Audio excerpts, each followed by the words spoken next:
নমস্কার, আপনাদের সবাইকে জানাচ্ছি আরও একটা নতুন ব্লগে। হ্যালো এভরিওয়ান, আমি রিয়া আছি। আজ আপনাদের সাথে শেয়ার করছি আরও একটা সুন্দর নতুন ব্লগ। তো দেখুন, আজ কিন্তু আমার এই সাদা জবা গাছে প্রচুর ফুল হয়েছে, প্রচুর ফুল হয়েছে। আর আমার মনে হয় এতদিন পর, অনেক দিন পর আজকে আমার গাছে এত ফুল আমি দেখতে পাচ্ছি। তো দেখে আমার তো বেশ ভালো লাগে। সকালবেলা আর একটু বেলা করেই গেছি গাছে, যে কারণে গাছের ফুলগুলো কিন্তু পুরো ফুটে গেছে। নাহলে ভোরবেলায় তো আপনাদের সাথে শেয়ার করেই থাকি যে ভোরবেলায় গেলে গাছে অর্ধেক ফুলই ভালোভাবে ফোটে না। তো যে কারণে আমি একটু আজকে বেলা করেই গেলাম, যে গাছে ফুলগুলো যদি সব ফুটে থাকে দেখতেও ভালো লাগবে। তো সে কারণে একটু বেলা করেই গেলাম। তো দেখুন, এই যে থালা ভর্তি আমার পুরো সাদা জবা হয়ে গেছে। তো এখন সাদা জবার পর এই গাছে একটা লাল জবা ফুল ফুটেছে।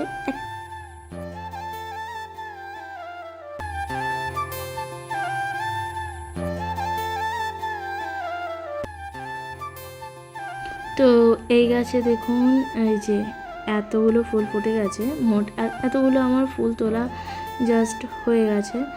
আর এখন আমি দেখাবো আমার অন্যান্য গাছগুলোতে। এই যে নীলকণ্ঠ ফুলগুলোতে কেন জানি না এখন আর সেমন একটা ফুল আসছে না। এটা আমি বুঝতে পারছি না কেন হচ্ছে, কারণ এই সময়টা করে তো ফুল আসার টাইম।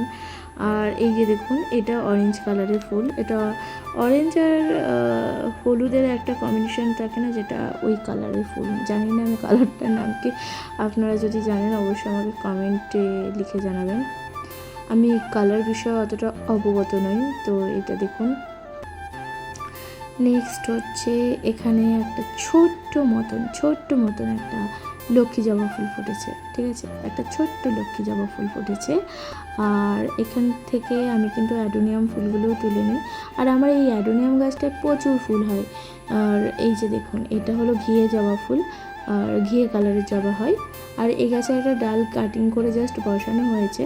তো গাছটা আশা করি বেঁচে যাবে, কারণ বর্ষাকালে যে গাছই বসানো হোক না কেন মোটামুটি বেঁচে যায়। আর আপনারা কোথা থেকে আমার ভিডিওগুলো দেখছেন সেটা অবশ্যই একটু লিখে জানাবেন। আপনাদের যদি ভালো লেগে থাকে আপনাদের মূল্যবান মতামত যা লিখে জানাবেন, অবশ্যই আমার খুব ভালো লাগে। শুনতে থাকুন, দেখতে থাকুন ভিডিওগুলো।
আর এই গাছটায় দেখুন পুরো লাল জবা ফুল হয়েছে। আর এদিকে পাণ্ডব জবা অনেকগুলো হয়েছে।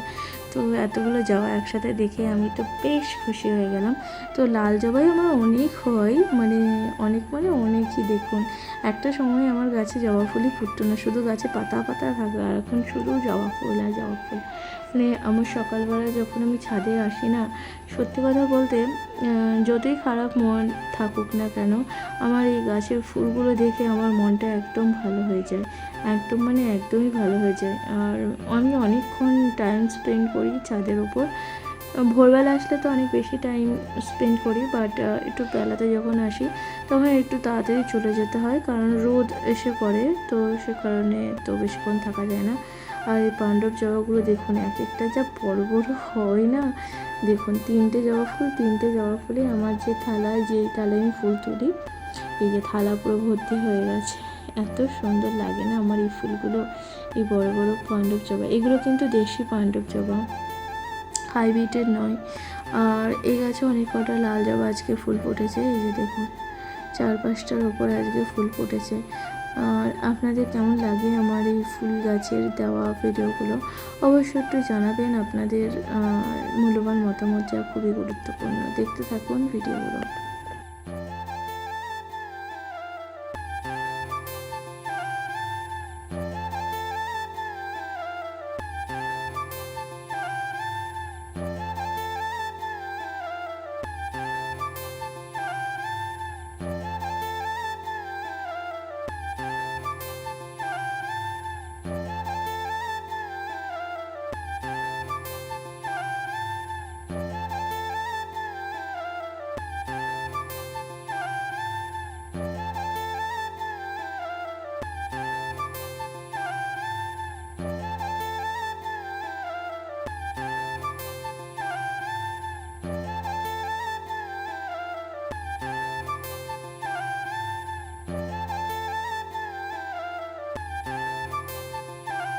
তো এই হলো আমার গাছের ফুল। আপনাদের কেমন লাগলো অবশ্যই জানাবেন।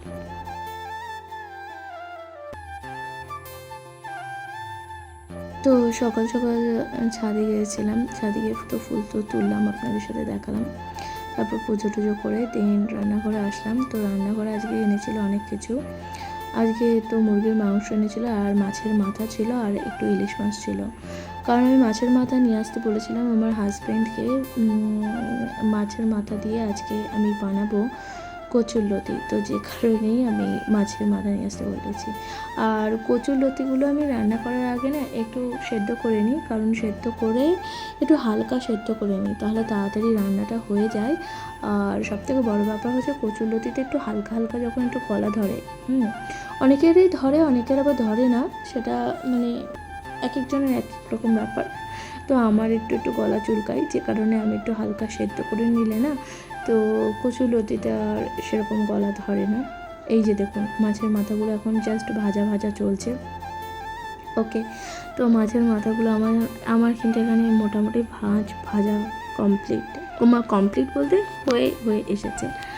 তো এবার উল্টে পাল্টে নেবো, একটু লাল লাল করে ভেজে নেবো মাছের মাথাগুলো।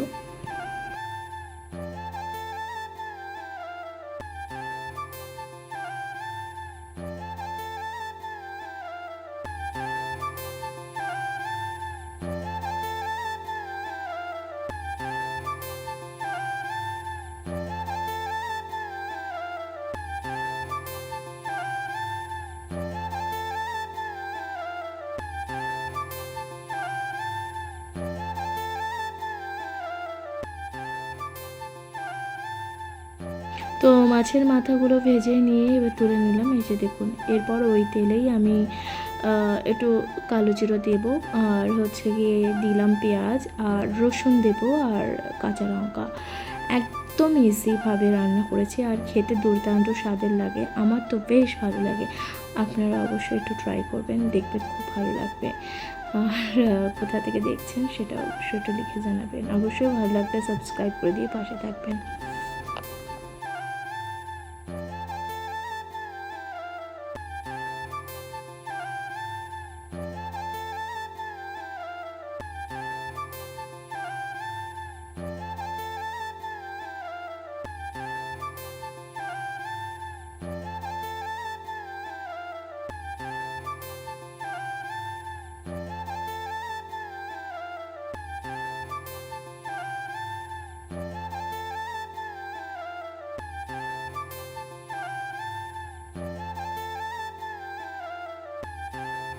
তো এরপর আমি একটু বেশ ভালো করে নেড়ে চেড়ে নেবো।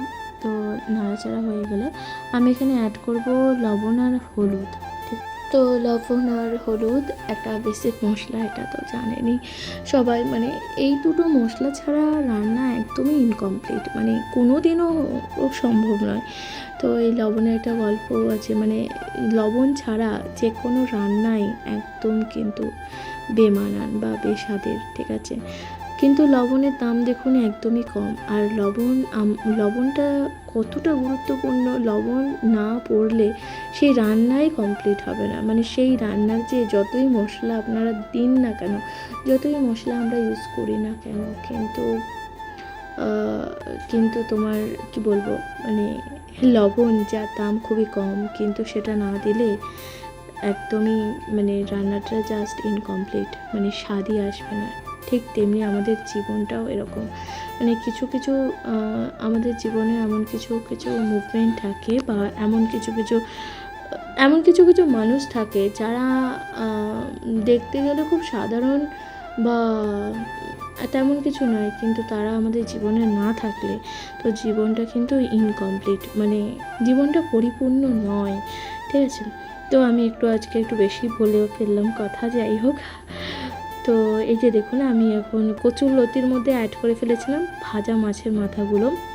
তো এটা বেশ একটু কিছুক্ষণ ভাজা ভাজা করে নিলেই রান্নাটা জাস্ট হয়ে আসবে। তো এটা খেতে কিন্তু দুর্দান্ত লাগে, আপনারা অবশ্যই ট্রাই করবেন যারা মাছের মাথা দিয়ে খেতে ভালোবাসেন। আর সবথেকে বড় ব্যাপার, রুই মাছের মাথা দিয়ে না, মাছের মাথা দিয়ে যে ডাল বলুন বা এই কচুর লতি বলুন, এগুলো খেতে কিন্তু অনেক বেশি টেস্টি হয়, আর আমার তো বেশ ভালো লাগে। তো আপনারা কোথা থেকে ভিডিও দেখছেন আর আপনাদের কেমন লাগছে সেটাও একটু লিখে জানাবেন, আপনাদের মূল্যবান মতামত, যা খুবই গুরুত্বপূর্ণ। অবশ্যই দেখতে থাকবেন ভিডিওটা।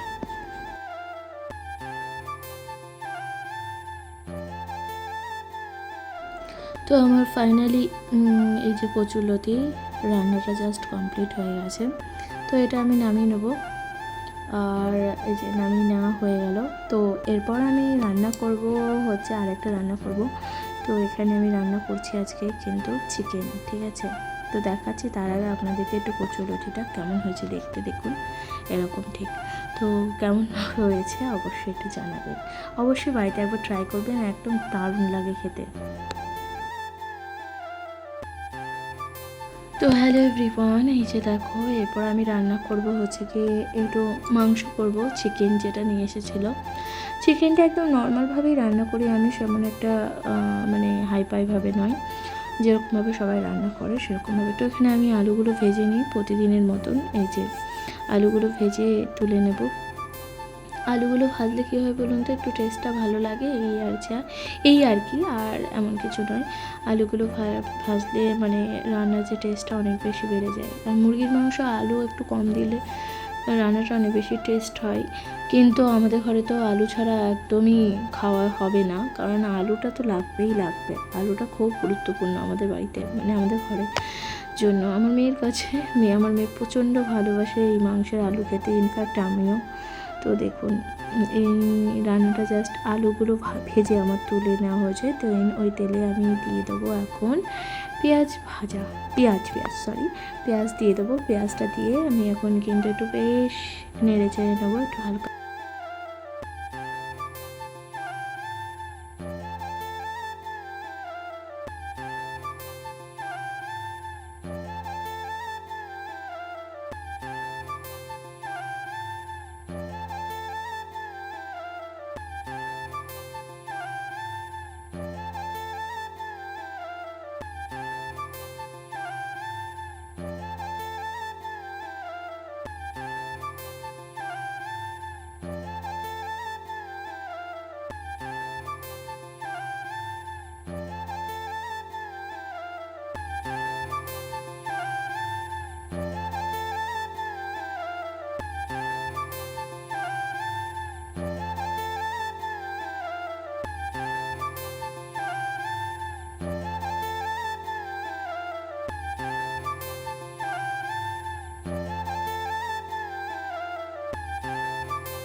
তো তারপর এখানে আমি সমস্ত ধরনের মশলা অ্যাড করে নেব। তো তারপর এই মশলাটা যে একটু কষানো হয়ে যাবে, তো এখানে আমি মাংসটা দিয়ে একটু ভালো করে নেড়ে চেড়ে নিয়ে ঢাকা দিয়ে দেবো। তো মাংসটা দেখুন আমার এখানে কষে কষে এসছে। তো অনেকক্ষণ পর কিন্তু এটা কষে কষে এসছে। তো এরপর আমি এখানে যে ভাজা আলুগুলো ছিল না, তো সেই আলুগুলো এখানে আমি অ্যাড করে নিচ্ছি। তো এটা দিয়ে এটা করে তো তারপর আমি ঢাকা দিয়ে দেবো।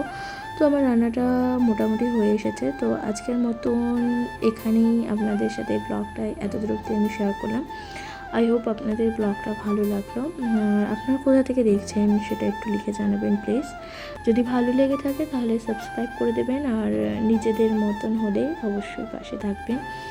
তো ফাইনালি আমার মুরগির মাংসের ঝোলটা দেখুন, লাল লাল ঝোল একদম রেডি হয়ে গেছে। কেমন হয়েছে একটু জানাবেন। ধন্যবাদ আপনাদের সবাইকে।